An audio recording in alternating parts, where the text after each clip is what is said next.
It's very important that when we face a situation that is impossible, Absolutely. first of all, we go to Bethesda. We are in the presence of the Holy Spirit. We allow Him to fill us up until He is done filling us up. But then we go to the Word of God. And the Word of God, what does Jesus say about my situation? What is the promise in the Word that would help me to speak into this situation? Our friend Lazarus sleeps, but I go that I may wake him up. Then his disciples said, Lord, if he sleeps, he will get well. However, Jesus spoke of his death, but they thought that he was speaking about taking rest in sleep. Then Jesus said to them plainly, Lazarus is dead, and I'm glad for your sakes that I was not there, that you may believe. Nevertheless, let's go to him. Then Thomas, who is called the twin, said to his followers, Let us also go, that we may die with him. I love that the Lord has given a promise. He starts this resurrection by building their faith and giving a promise. Yeah. And the first promise is this sickness is not for death, but for the glory of the God. glory of God. The first thing he does is that he releases a promise into the situation.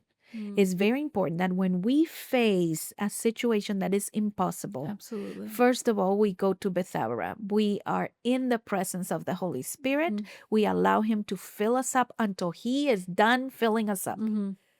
But then we go to the Word of God. And the Word of God, what does Jesus say about my situation? What does the Word of God, what is the promise in the Word that would help me to speak into this situation?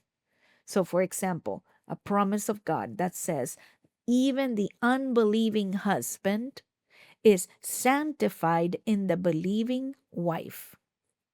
So, if I'm going through an impossibility where my husband is not a believer, then I get filled up with the Holy Spirit. I pray and ask the Lord to just saturate me, to help me face my situation with peace, with kindness, but with a promise that even that man, even my husband, if he's not a believer, is sanctified in me. God, you're going to bring him to me. So I started speaking over him words of life. Yeah. Resurrection over his life. Turn him from the kingdom of darkness to the kingdom of light. Yes. So I also partake of the power of resurrection through the Word of God, through the promise that God gives me for a particular impossibility. Okay? So the Lord said, this sickness is not for death. Right. But the man died. Contrary to the Word, the man died. So Jesus released a word that immediately got canceled by death. Because indeed the man died 4 days ago and it's buried. But Jesus said it's not for death. Yeah. So the Lord bases his miraculous power on the strength of the promise of God. So that word that he released, the sickness is not for death, was stronger than death itself. That's why he released it. So he releases a promise. He releases the word as a guaranteed. It cancels out. That's right. Because he knows what is coming. He knew that Lazarus was going to die. That's why he said it's not for death. So he resurrects Lazarus based on his promise. Now remember, he is going to be taken out of this earth, Jesus, within a few weeks, a few days after the resurrection actually of Lazarus. And he is perfecting the faith of his disciples because the next resurrection is his own. So he's perfecting it. Nobody's understanding very much what's going on, but Jesus still works with them.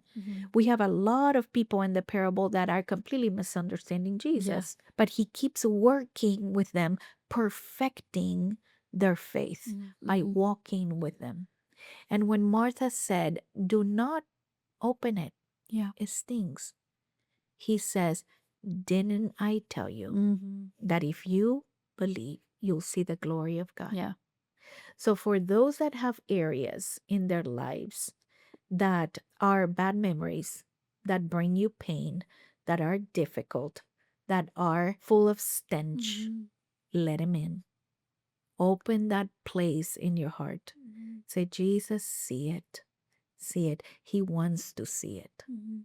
Because the moment that he is going to see it is not to condemn you, is not to rebuke you, it is not to hurt you, but it is to heal you. It's so he could resurrect that area. Sometimes we cope with life, we put a stone on it, and we keep on moving. But Jesus is here. Amen. Present to be the resurrection and the life. Yes. He doesn't want us to walk and continue our lives with that sealed. But he wants us to trust him, to open it up, let it smell. Yep. Let that just open up before Jesus. Yeah. Because he is about to do something great.